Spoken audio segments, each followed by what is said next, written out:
These are the top 5 things that we got done on our morning show. And by we, I mean myself, Dave, and this gentleman over here to my right, Darren. Together, we're Dave and Darren in the morning. Hello, Darren. Thanks for having me.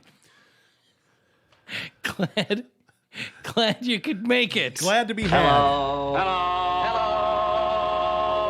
Yes, hello, everybody. Hello, everybody. Welcome to the top 5 things. It is brought to us by Nature's Treatment of Illinois. Isn't that right, Darren? That's right. And their goal is to fully understand their clients' needs physically, mentally, and emotionally because they know it's not easy to live with a chronic illness. What'll happen is they're experienced wellness consultants. They'll sit down with you and then talk about your options to see what's going to work best to make you feel more comfortable. The frequently asked questions, if you'd like to check that out, are answered at the website ntillinois.com. Hi, baby girl. All right, let's get into the top 5 things here on the Dave and Darren Top 5 Things podcast. We begin with, I think this makes sense. Number 1? Yes. Number 1. Darren, it's time to play the Quad City's fastest growing quiz sensation. Which one's Florida? And now the host of Which One's Florida, it's me, Dave Lavora. Thanks, everybody. Which One's Florida, the radio game show where I give you 2 stories, Darren, and you have to determine which one comes to us from America's Wang. Is this game Florida. Is this game show on? Yes. Is this game show, what's it called again? Which One's Florida? Which one's Florida? Okay. Followed by Florida, No Florida. It's a spinoff. It's a spinoff of Florida, No Florida. Mark Goodson production. The problem with Florida, No Florida was it was making it too obvious that every story was Florida. And you were able to figure that out pretty quickly. But that was the charm of the show. Now I want there to be a little bit of a challenge, you see. Okay. So So I'm you're gonna give saying you- that one of them is not Florida. That's right. One is Florida, right? What is it? One of these stories is from Florida, right? And then Florida? But that's America's Wang. and the other story is not from Florida. It will be your challenge, Darren, our returning champion, even though this is our inaugural episode. It will be your challenge to determine, to surmise, which of these stories is the Florida story. Okay. We'll see how you do. It says here on my card that you're a young man from Bettendorf, Iowa, who enjoys eating broccoli because you pretend you're a giant eating trees. I also like to shadow box, and I only wear rubber shoes. Let's spin the wheel and see where it lands for Which One's Florida. Ooh, carjacking. Man finds himself behind bars for allegedly carjacking a 16-year-old girl just 20 minutes after he was released from prison. This happened on Saturday. Cops got a call at 10:28 p.m. saying that there was a carjacking. The authorities say that the suspect, 31-year-old Marcus Goodman, who had just gotten out of prison at 10:08 p.m., approached a 16-year-old girl and indicated that he had a gun before he demanded her car and drove off. Do people typically get released at that time of the day? It does seem like an odd time of day to let a prisoner out at 10:08 p.m. on a Saturday night. You can't just wait till the next morning? I couldn't agree with you more. That was a problem I had with this story as well. Police say they immediately began scouring the city for the vehicle, and shortly before 1 o'clock in the morning on Sunday, an alert patrol sergeant was able to locate both the car and the suspect, and now he's back in prison. That time of release, I'm going to keep in consideration. For when you make your decision. Yes. All right, and our second story is this, where deputies are looking for a man who stole a ring from one girlfriend to propose to his other girlfriend. Deputies looking for a man who gave both women he was with, dating both of them. Worth pointing out, he gave both of these dames a fake name. Stole from one girl and took rings. He stole from both of them, actually. Took rings from one of his girlfriends in order to propose to his other girlfriend. Wow. Fake names? What do you mean? Neither of these girls knew what this guy's real name is. Oh, okay. I thought he gave them names. Your name is now... You're no Tanya. Love triangle began to unravel when one woman realized that her boyfriend was engaged to another woman. This girlfriend looked through his Facebook page, her fiance's Facebook page, and saw that she was wearing her wedding band and her engagement ring from a prior marriage. Do you follow me here? Yeah. So she was married to somebody else at some point. Uh-huh. She had a ring, a wedding band, and a ring from that marriage.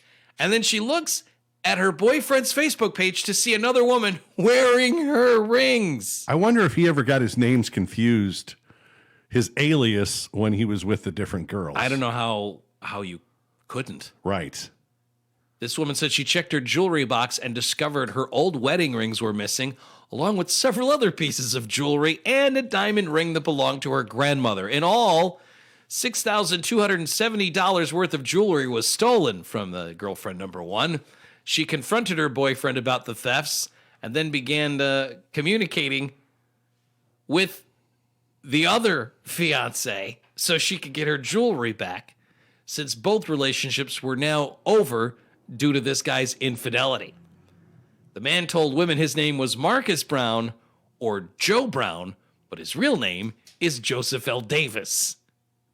He is a convicted felon who's wanted on a hit-and-run charge out of Oregon. The one fiance also said that Davis had fooled her. One day, he took her to the other girlfriend's house while that woman was at work and claimed the house was his. And he wanted this girl to move in with him. What? Talk about tempting fate. This guy's like Peter Brady in the Dracula outfit. How do you do it? She packed up her apartment and disassembled her furniture just before she could move. But that's when Davis told her the deal on the house had fallen through. I want you to move into this girl's house? Deputies say that he stole a laptop and jewelry from his fiancée after he moved out and disappeared. Both of these women met Davis on a dating app called OkCupid. They teamed up and went to the detectives to provide photos in hopes of learning his true identity. Investigators searched databases and shared photos of Davis with other law enforcement agencies to try and find a match. But they came up short until the fiancé remembered that Davis had a niece in North Carolina. And she happened to have the same name and address of that relative. They were able to track down that woman, who, by the way, was not his niece, but actually his sister.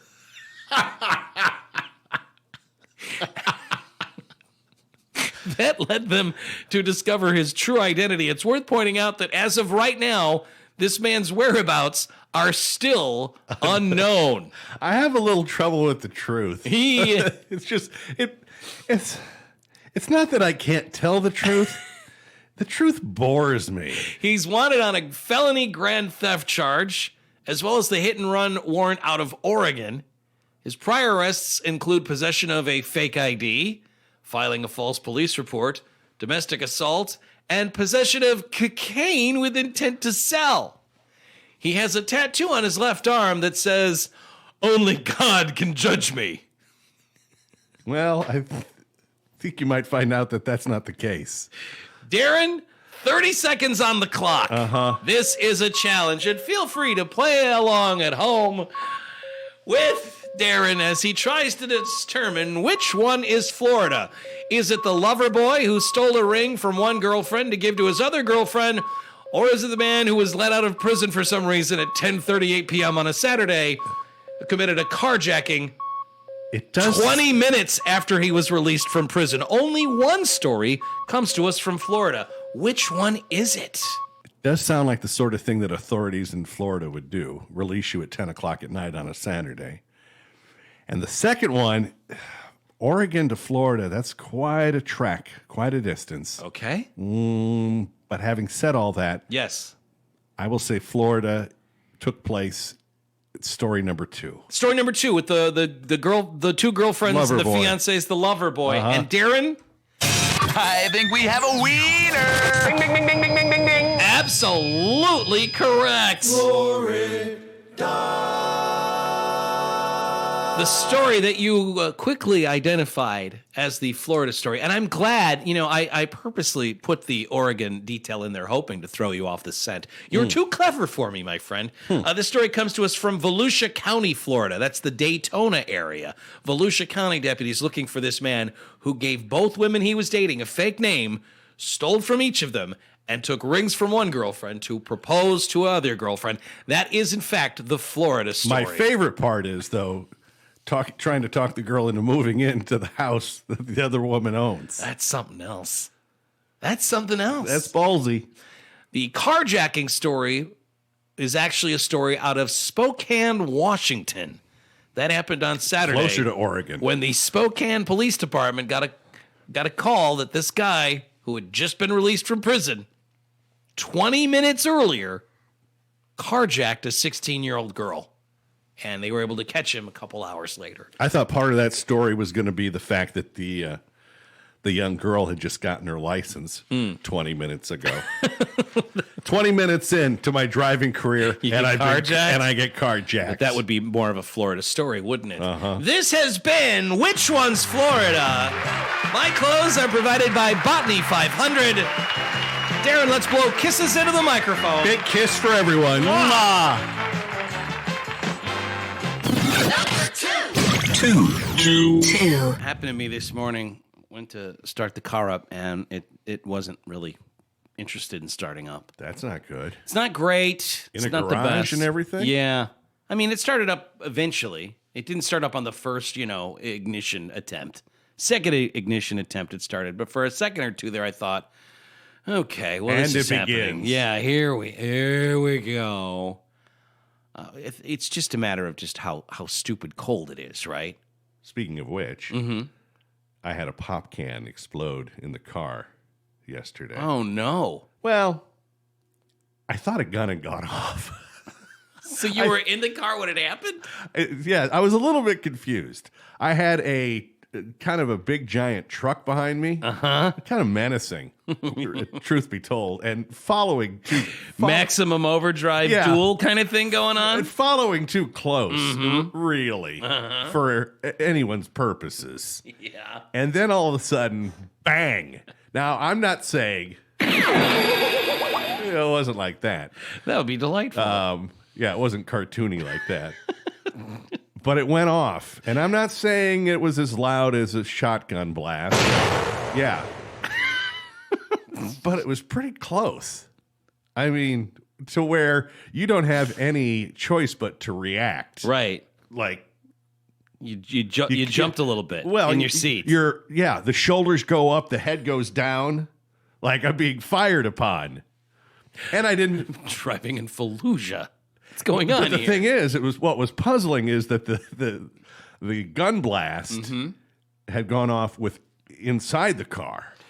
The shots are coming from inside the car. I think clever trucker. How did he do that? I think I might be dealing with friendly fire. And I didn't know what happened. I didn't know what it was until later in the day. I took a look. It's like, what? Okay. The top off a. And there wasn't soda everywhere. No, because it would be all slushy. It's just cola snow, right? Is what it is. But it took the top off of it. And it's delightful. Like, oh, okay. Well, at least I know what that was. Well, let me ask this question, and I'm gonna look I'm gonna sound like a dunce asking this. Do you have a remote start on your car? No. See, I do, and I never use it because I can just go and, like, at my house, right? The car's right there in the garage to remote start it.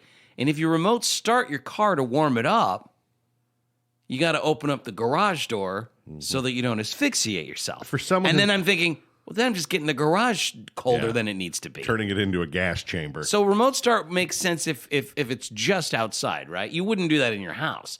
Do people warm up their cars in their garage? That probably is what you should do, but then I'm making the whole garage cold. I'm not chamber. I'm not interested in doing that. Well, yeah, because you either have to open the garage door so that you don't die of carbon monoxide poisoning, or... I've never been that interested in having to have my car warmed up so that the precious one that I am can make its way into the vehicle without any sort of discomfort. What we've been dealing with recently, about as cold as we typically get. This is the first automobile I've ever owned with remote start, but the thing is, it came with it. Like, I would never look for that as an option, but it is an option. And okay, Today's cars heat up pretty quick. It's not bad like if you're at your kid's soccer game and it's July and you do a remote start from like a couple of feet away where you're watching the game so that the AC's running. So when you get in the car, it's not, you're not going from running around on a soccer pitch to then going into an oven. Having said that, I've maybe, in all the years I've owned it, I've maybe used it twice. It just seems, first of all, it's just not anything that I think of. And maybe that's because it came standard, it came with the car. I didn't opt to pay for that. Because it's just not something I ever think of. Not anything I would need. You're being asked by Mid-American Energy, everybody, please turn down your thermostats. Because they're saying there is a run on natural gas across our nation. And to ensure everyone gets the heat in their house, Mid-American Energy is asking everybody, please turn down the thermostat so that we can all enjoy the heat. Well, I think if we've proven anything, that people will go out of their way to help others to do the right thing. So that shouldn't be a problem. Statement here says, while Mid-American systems are operating as expected, the flow of natural gas to our area has been impacted due to frozen wells in the southern United States. So if you will just lower your thermostat by a few degrees... You mean stop thinking about myself and do something for somebody else? Sure. Not a chance, right? There's not a chance anyone's doing this. If you lower your thermostat by a few degrees, that'll make sure that enough natural gas is available for everyone.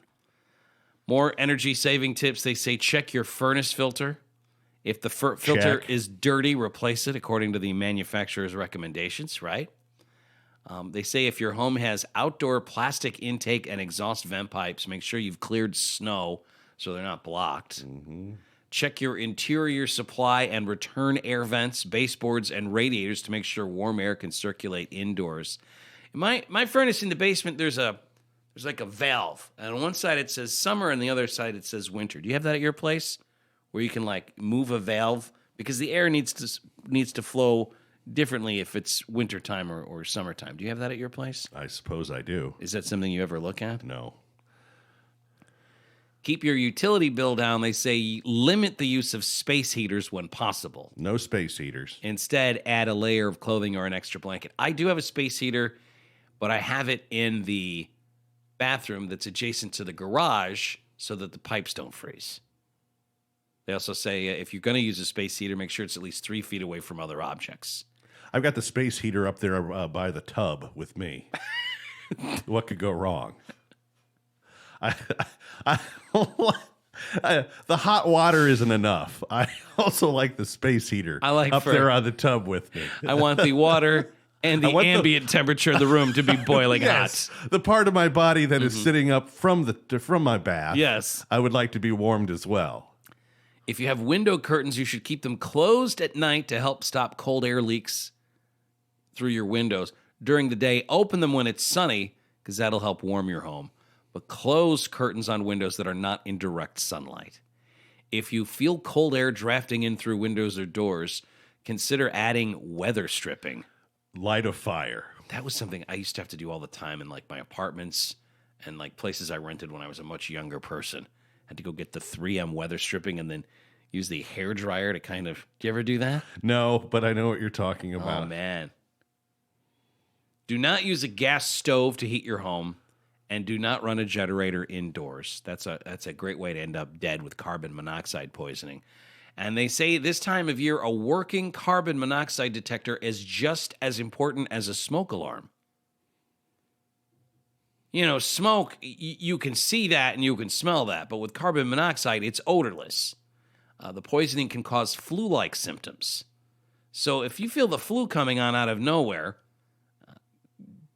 get out of the house. Seek fresh air and remain outside until help arrives.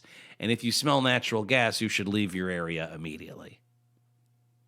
Also a good idea to have your furnace inspected once a year, although I'm guessing right now isn't the time for them to come over and do that. They're probably busy just dealing with people whose furnaces are not working. Just stand outside, huh? Okay. Well, as opposed to being inside a house with carbon monoxide. Yeah. You'll get frostbite in 20 minutes. You'll die from carbon monoxide much faster. Listen, the choice is yours. I'm not suggesting it's a great situation for anybody. I would be curious to know when Mid-American Energy says, hey, everybody needs to cool it with the thermostats, what percentage of people actually go, oh, okay, I'll do that for my fellow man. I'll make sure my Zip. home. Zero. It's the number 0? Zero. I tend to think the number is somewhere between 2 and 4%. The number could also be somehow lower than 0, that people could be just Oh, yeah? checking, oh, are we about to run out of natural gas? Well, then I'm going to have this place at 85. You better stock up then. Screw you, dummies. My house will stay warmer longer. Walking around the house in short pants and a tank top. Look at me. It's like a sauna in here. I'm an Adonis. Number 3. Three. I'll say this about the cold that has got a grip on the Quad Cities, and indeed most of the United States. It can be helpful to help track down idiots. This story comes to us from Tacoma, Washington, where a pair of burglary suspects were arrested after deputies followed their footprints in the snow to track them down. Were there breadcrumbs as well? Now, see, there's very regularly, what Darren's referring to M&Ms there's or very regularly stories of people. cereal? There was a story not that long ago where someone had robbed a convenience store, and they were able to find them because they left candy wrappers from the convenience store to their house. It's a lot of candy eating. To knock off a place and then just help yourself to Baby Ruth bars and then carelessly discard the wrappers so they could find you is one thing. But this is nice and easy. Deputies with the Pierce County, Washington Sheriff's Department got a phone call after 2:30 in the morning. Deputy arrived on the scene, and he saw 2 men fleeing. Instead of running after the men, deputies just, first of all, checked to see if a crime had been committed, and then they followed the footprints in the snow. There's really no reason to run after them. We'll be able to find where they're going. Like it's the Family Circus cartoon where they let Billy draw, and you can see where the kids are running all over the place. A canine was deployed, and they followed 2 sets of footprints in the snow, one leading from a garage to a church parking lot. That's where they found one man hiding in a dumpster under a piece of cardboard. That's a brilliant disguise. You know my favorite Family Circus? Is when the grandparents are ghosts. That's always creepy. There they are with big smiles on their faces as they check things out. Right. That was the Christmas special. They couldn't find the star for the tree, so I think it was Billy summoned the ghost of his dead grandfather to find the star. And everyone was okay with that. Since then, they've never left. They're always just hanging around. The dead grandparents. Yeah. Just smiling at everybody. Uh-huh. As if they're Yoda or something. Yeah, there's a lot of that. No one thinks that's weird. That the ghosts live in the house. Picture. Here's the Christmas family picture for this year. And yes, there's Grandma and Grandpa dead. They're ghosts. They're able to photograph them? Oh, I don't think they can photograph them, but that doesn't stop them from getting in the picture. We know our image isn't going to show up on the photograph, but that doesn't mean we don't love you and we're right here. You're not confusing Not Me for a ghost, right? Not Me, that's a regular trope in Family Circus where the kids don't take credit for the damage they've done. They say Not Me, and then there's like a ghost. Little ghost. Uh-huh. No, I think Grandma and Grandpa show up too. I think it's just Grandpa that's a ghost. I think Grandma's alive. Oh, is she? Yeah. Okay. I think Grandma's alive, but like, here's Grandpa watching Grandma. Exactly. Here's Grandpa. That's better. That's better than I remember. Look how casually dead he is.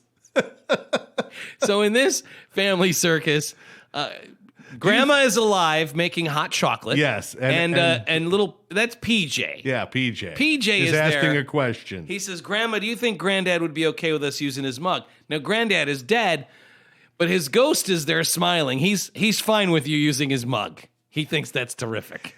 Actually, he looks as though he has intentions for Grandma. He is kind of staring at that ass. He is. He absolutely is. Here's another one where PJ says, looking at these pictures of Granddad kind of makes me feel like he's right here with us still. And Grandma's looking at the pictures. Granddad dead in ghost form on the bed with Grandma. With his arm around her. And his arms around her. Oh, God almighty. Yeah, that's messed up. Yeah, lots of. There he is. There he is. I think it's just Granddad that's dead. I don't think Grandma ever died in the Now he's strip. He's got her by the waist. Yeah, listen. Look at that one. Oh yeah, he's not letting go. He's always touching his wife. Granddad just not ready to go to the other side. He still has work to do on this side. How was your sex life, Grandma? Heavenly. To this day.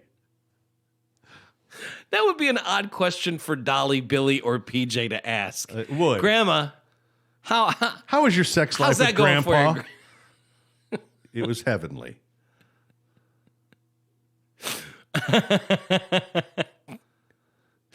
Yeah, well. That ghost truly made me see the face of God. There's one where the kids ask, Grandma, don't you wish you could have seen Grandpa for one more day? And she says, oh, yes, but in little ways, I still get to see him every day.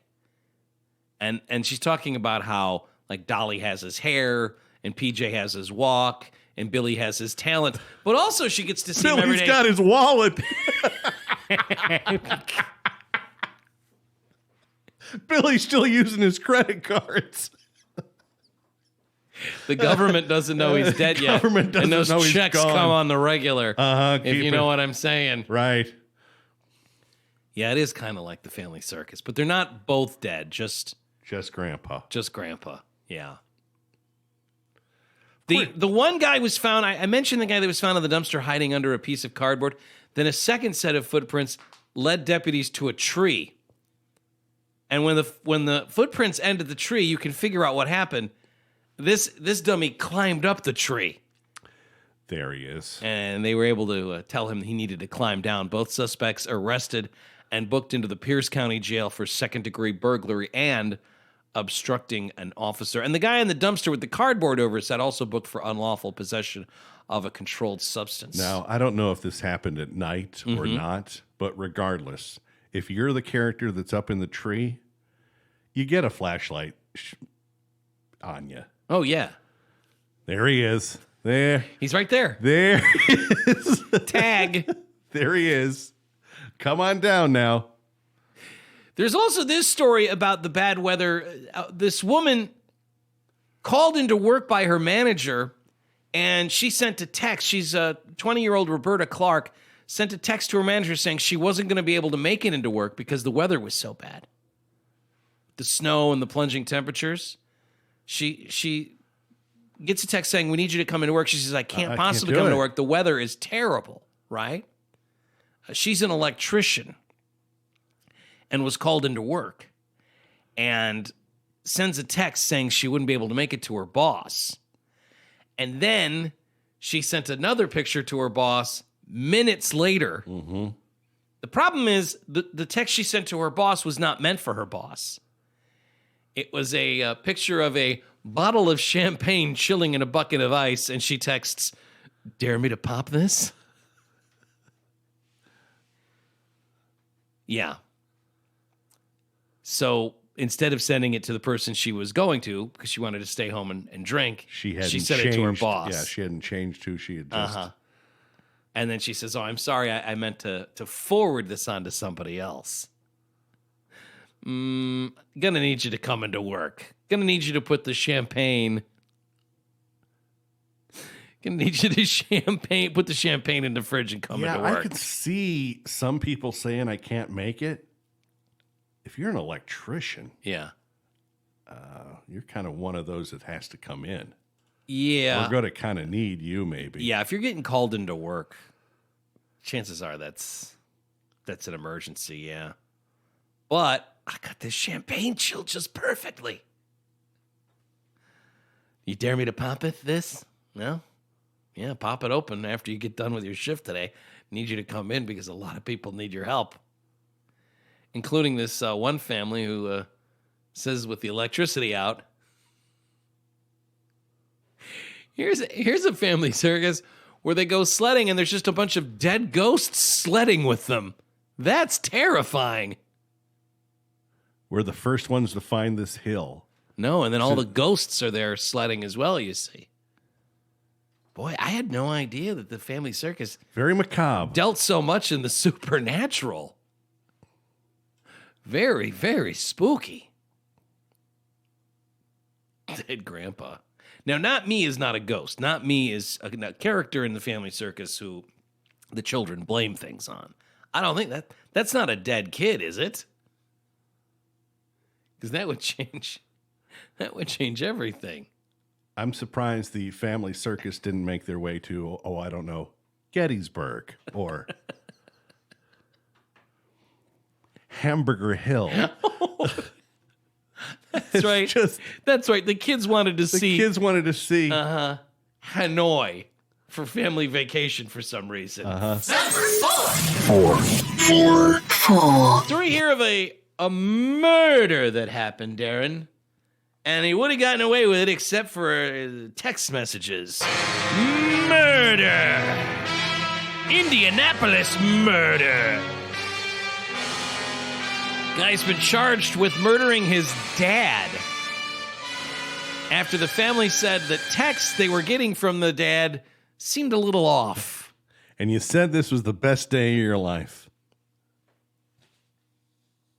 Man charged with the murder of his father after an investigation began when the victim's family noticed the text messages the dad was sending had a bunch of emojis in them.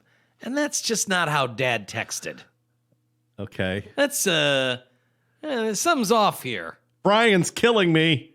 Jeremy Farmer arrested Jeremy. and charged with the murder of his father. Dad's name was Roger. He was 58. The kid is Jeremy. He was 35. Police started investigating after Farmer was reported missing in December of 2019. That was a month after he told his family he was going on a hunting trip. One of his daughters told the cops that she was getting text messages from her father's phone number, but she highly doubted those texts were from him. What was odd about them, the text messages? Well, he was a 58-year-old man using emojis.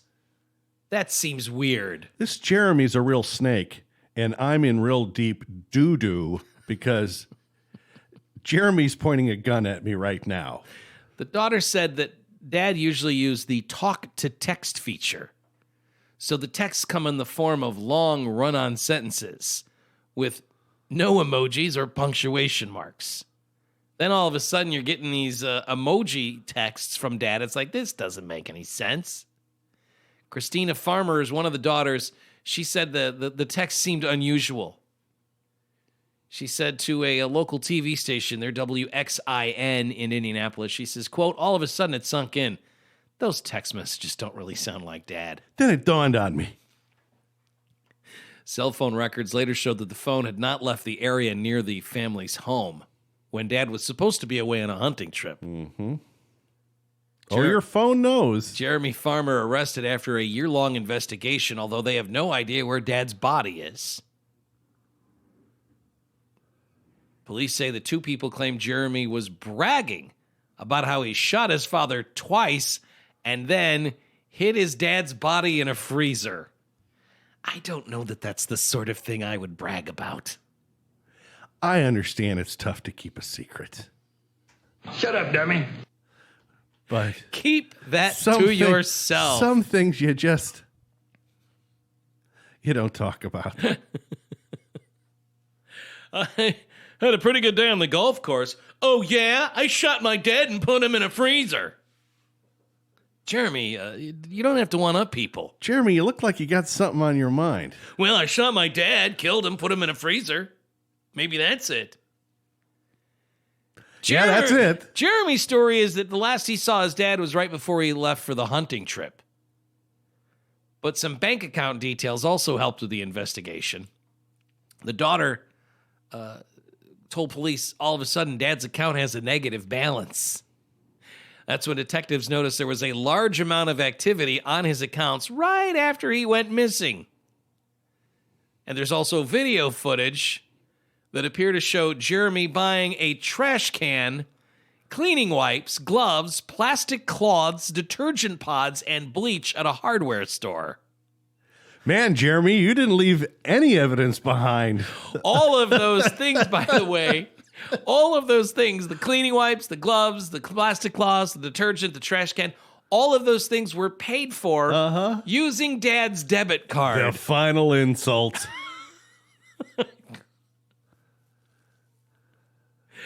Friends say that they had a strained relationship. One friend claiming that Jeremy stole from his dad multiple times, and Dad was working hard to mend the relationship. I'm going to argue that's, Roger, not a good idea. Maybe let your kid go. You leave behind all this evidence, and then you're still bragging about it. One of the daughters says, I'm grateful that we have my brother Jeremy behind bars, but my heart hurts for my mother and my heart hurts for my grandma because it's ripped our family apart. Not to mention Grandpa the Ghost.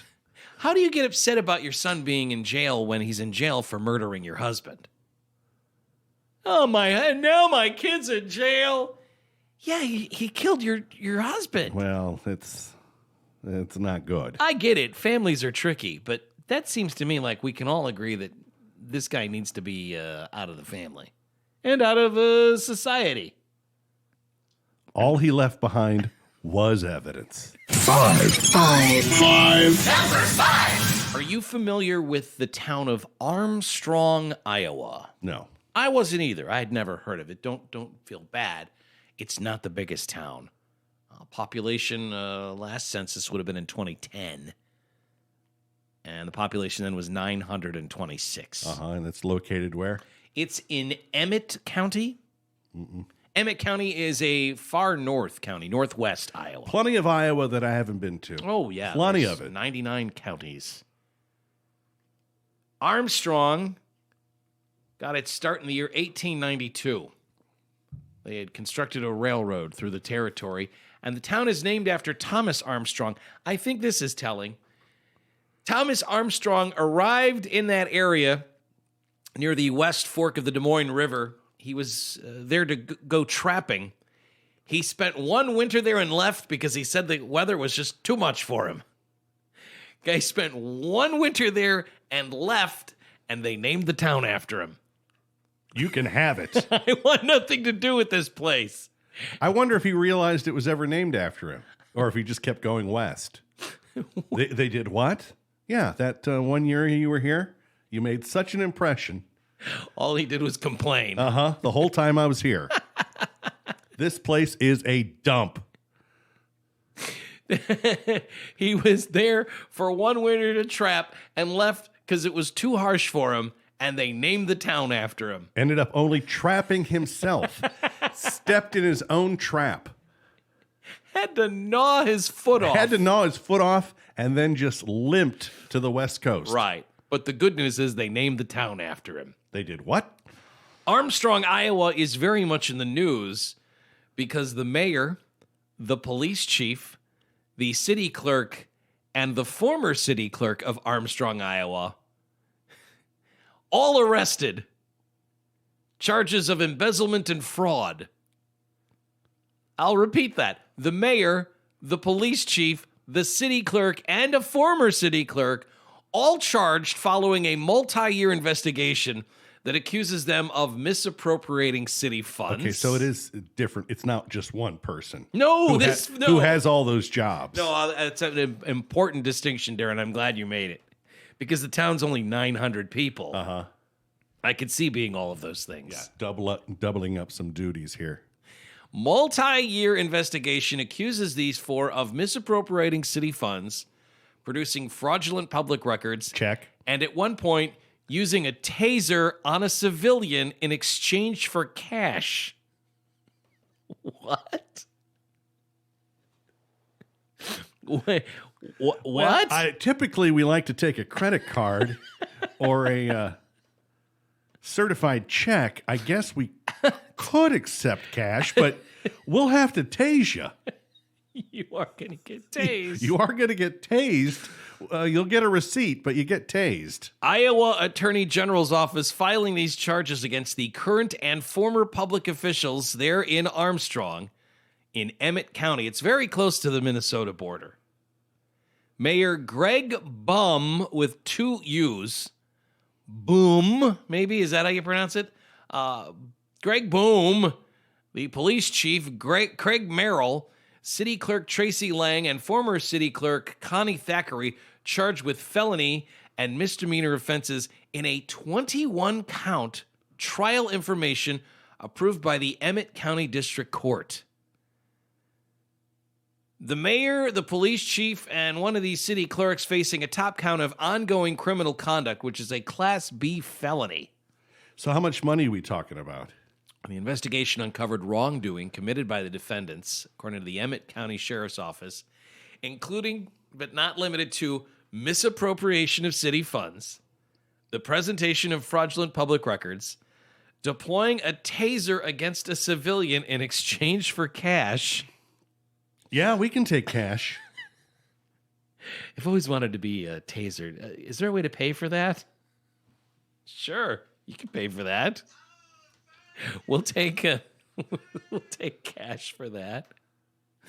Following an investigation by the auditor of state's office, 3 of the 4 suspects charged with assistance from the Iowa Division of Criminal Investigation. More arrests may be pending. The entire town. These charges were filed against the suspects after a multi-year investigation. So there could be more people in Emmett. Everybody was in on it, even the kids.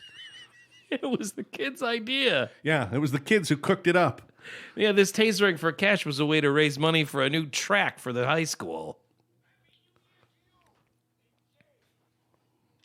So yeah, Emmett, Iowa, very much in the news. Mm-hmm.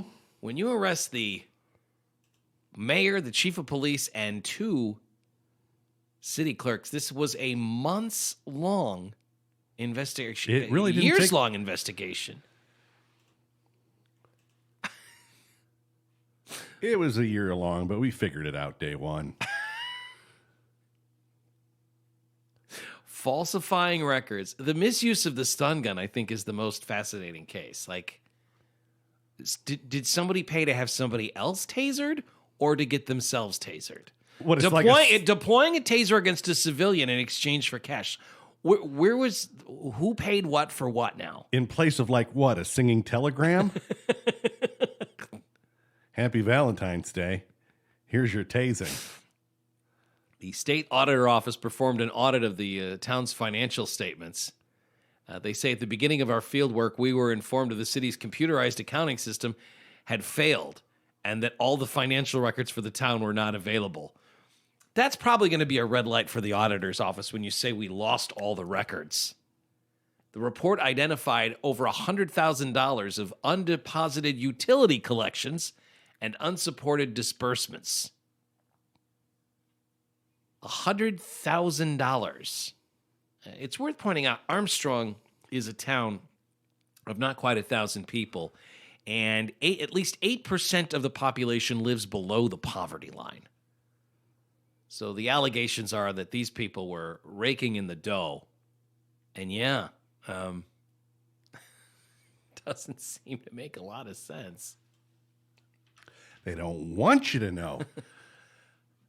They don't want you to know how much They charge for the taserings. Misuse of a... So there was embezzlement going on, but the stun gun... Was that maybe somebody found out that they were helping themselves with the money and they got tased, or I don't know. Well, I want to know more about this stun gun, and I'm sure we will once this thing goes to court. But yeah, the mayor and I have to assume that's pretty much all of City Hall. Good news, though. Yeah. Several job openings now in Armstrong. If you'd like to be the mayor of Emmett. I would like to rule your land.